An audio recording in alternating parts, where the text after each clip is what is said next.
İsmail Sübhane'nin cevabiyetinden 9. jelete mevzumuzda bota çerşev yüzün örtmeklik ve belki denanel cemaatın meçide gelmekligi ve ondan başada öyle pişirilen taamından yemekten hakkında. Nahmedu ve nusalli ala Resulihil Kerim.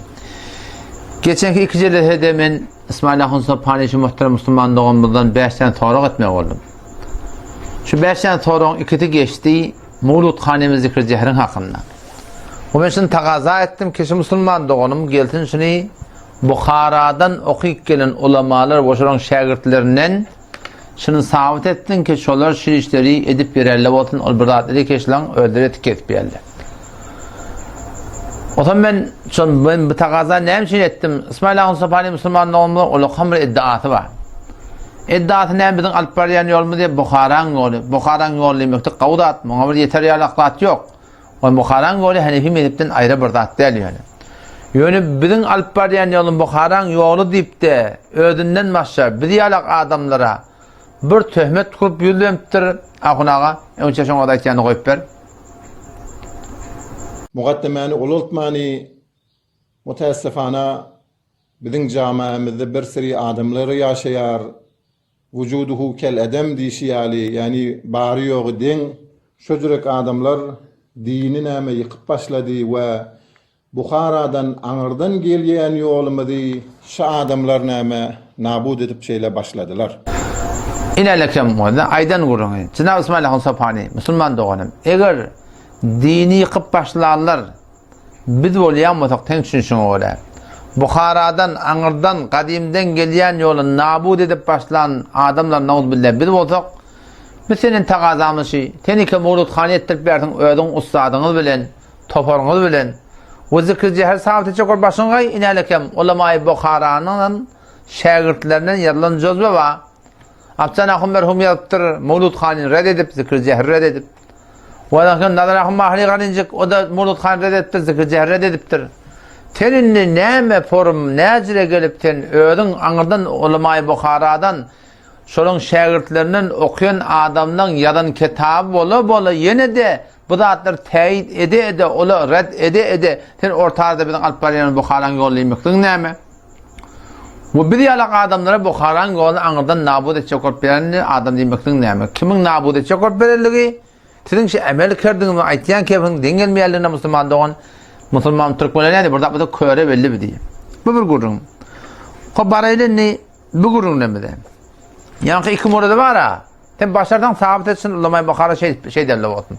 Ta kıyamata çeldiğinde hiç sabit et başarmıyor Müslüman doğan. Kalan 3 gurun da var da böyle köre belli gurun. Kadim Türkmen ulemaları iki Bukhara'dan okuyup geliptirler. Hivu'dan okuyup geliptirler. Şolan denalarının yüzü örtülmüştük. O şolan denaları çerşev çafıt deyip burdat giyerlemişik başlarına. Mene doğrudan enem şol bana aitti. Çargattan başa başımızı buraya örterdik. Kellemden tatlığa çelli. Giyecek gün son başımızda ayırmardık diye. Şu Türkmenin çadırmıştık. Şu kadim bizim aramızda bağmıştık. Ulema-i Bukhara'nın denanaları, kıyırları, gelleri çerşevlemiştik. Koşa tuğratınla yüzü örtülmüştük, bürögülmüştük. Hop Cenab-ı İsmail Sübhane Müslüman doğanım. Seninle gel ödünden tut. Ustadından tut. Daşlarının yaklarını tut. Senin haydi birinin hanavadalarınızda geldiğiniz yüzünü örtük etip. Haydi birinin denanalarının yüzünü örtük etip. Haydi birinin denanalarının çerşeveyalak bırak etip. Ayşe'yle bağımı. Bukhara'nın ulaşamıştık. Han Müslümandan gel koy oraydı. Biz görüyorsunuz geliyetinden. Eğer gelin yüzü örtülü görüyorsun geliyen moda, kıyıd yüzü örtülü görüyorsun geliyen moda, ayal yüzü örtülü görüyorsun geliyen moda, gel bizim hanım adamına gel, bizim toplumumuzda baş elhamdülillah. Denanı örtülü geliyen moda, görüyorsun geliyen moda, daşça örtten kullan görmeyen hayatında geliyen moda, gel Müslümandan bizim toplumumuzda, bizim adamlarımızda inşallah baş elhamdülillah.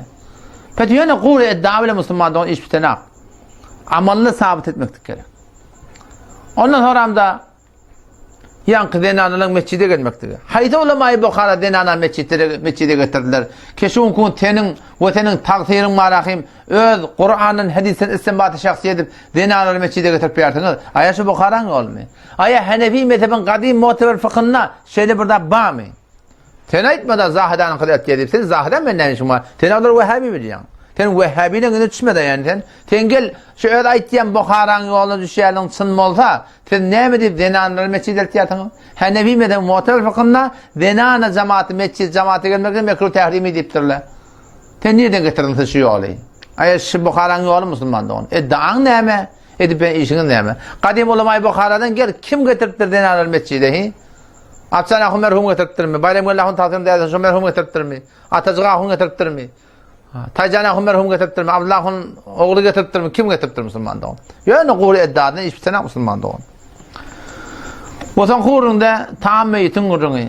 O sen ustadyň hyýanat etdi, falan etdi, Abdullah'ın falan etdi, mezhep fiqhide beýtdiň. Baba, şu mezhep fiqh 3 milyon bolup otursak da şeýle.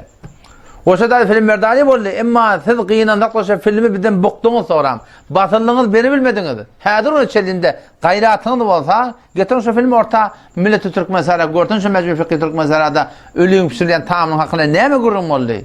Oty şu taada siz şu taada ýol oýnadyňyz musulmandyň. Şondan şimdi film berilmän etýär. Oda ne? Gurrun oýnatmaýyn. Tayjan ahum merhum taammeýit imermişdik. Bolata dağdarmıştık. Atazgahum merhum imermiştik, dağdarmıştık. Yüde galıp barbarmıştık da dağdıp aydık qaydarlamıştık da. Abdullahum merhum, Tajanahum merhum oğul men dedi kulum eşitdim. İň haramyny diýip oturan ahullar wagyn sevdi. Haram diýip aýdar şoňa. Hak diýär şol ölep sürýän taamyň hak içinde oğlanjyk sagyran haky bolsa sekderse haram bolýar. Aýa şolar iptirermi? Nasrahun Nemani, Kadir Nemani men dostum. Dedem men aýtdy diye oğul, men ölemden soňra hiýodak ikelenmeýär şo. Men ölemden soňra men ýene toy tutma diýip aýtdy diye. Dede toy näme bolýar? Onu oňa maňa pişirip bolup berme diýipdir. Bir 5000 tümen, bagyş 5000 tümen okýardy. Bir 500 tümen biriniň ýerine bas, şo maňa geler diýdi. Toy tutma men ýerinden diýipdir. Toy tutýarlar, şonu toy tutýarlar. Aýalama Bukharan ýolşymy? Ulama-i Bukharan yoluna taammeýetime kullen ýokmuşdyk, dağdarlamışdyk, tüýkürlemişdik musulman dogan. Sen adam gelip bunu şınattır mahrum muhredik gelip ýartyňyz halal hem gaçtyrmany, gaçtyryp bunu bugun ekber jüze döndürüp amin de amin kabul bolsun. Näme kabul bolmaly? Niýe kabul bolmasy da men heyran. Email da bota bir diýjek. Näme kabul bolmaz? Şeriýatda ters. Ulama-i Bukharan bolmuş sen ýolyň. Ki olara imerlemişdik de dağdık qaydarlamışdık. Bugun kollap iyip gägirip turup qaydardyňyz. Amin diýärdiňiz. Şäke ulama Bukharan imeýän adyna ha. Ulama Bukharan dağdyp tügürüp ýakandan marham beýle tügürüp epper ýa keçen gapdan tügürüp çykyp gaýtýan zatlaryny siz bugun iyip gägirip turup qaydardyňyz. Otamda näme Bukharan ol? Musulman doganyň günümiziň da Bukharan ýolun gapdan bokýarlar. Alp Bukharan ol. Han hejabyňyz. Han Mevlut Khani ki Bukharan ulamalarına göre bolsun. Han zikir zehri ulama Bukhara göre bolsun. Han şolar. Han taammeýetin hakynda sorun berdi. Millete milyar harç etdirýär her ýylda. Şu bolar bolmaz äminle bilen. Eti kıyametkin şonu jogam kim bermeli? Kim bermesin jogabyny? Bizim ne kadar zavallymy ölelmän etýärler. Ne kadar müşkilatlarymyz bar. Ne kadar narahatynymyz bar. Garrydan analar dokmaňdan düşmänini gara şu siziň düşünşiňize göre, siziň düşündürüşiňize göre şol adamdyň aýyny gyrkyn bermejek bolup oda galyp pakyrlar. Olaydan olay dokmaňdan düşmänini tidetdiňiz zatlary erti kıyamet günüňde jogap bermek bolarsyňyz ýani. Siz milleti şeriatyň dogry getiren ýoluny ýola adaşdyrdyňyz. Bir ýüze galyp bir tarap iki tarap barıp dursaň beýle şeýle diými? Sonra aýdanda bolmaýar. Ezbahyn takdir näme aýtdy da şo. Beýle şeýle goşulsa da şo Hudaý mene çemgelini aýtdy da aýtdy şo. Siz sözüle bolanda bolmaýar. Allah ta hidayet etsin seni yani. Vagan tenşi edeni işin Ustad muhterem hakkında, Ezrahun Tahir'in hakkında, oğlunun hakkında, muhtimlerden hakkında nihayet bir edebiyetin öğrenmekten Allah ta vagan tawfik versin. Vesselamu aleyküm ve rahmetullahi ve berekatuhu.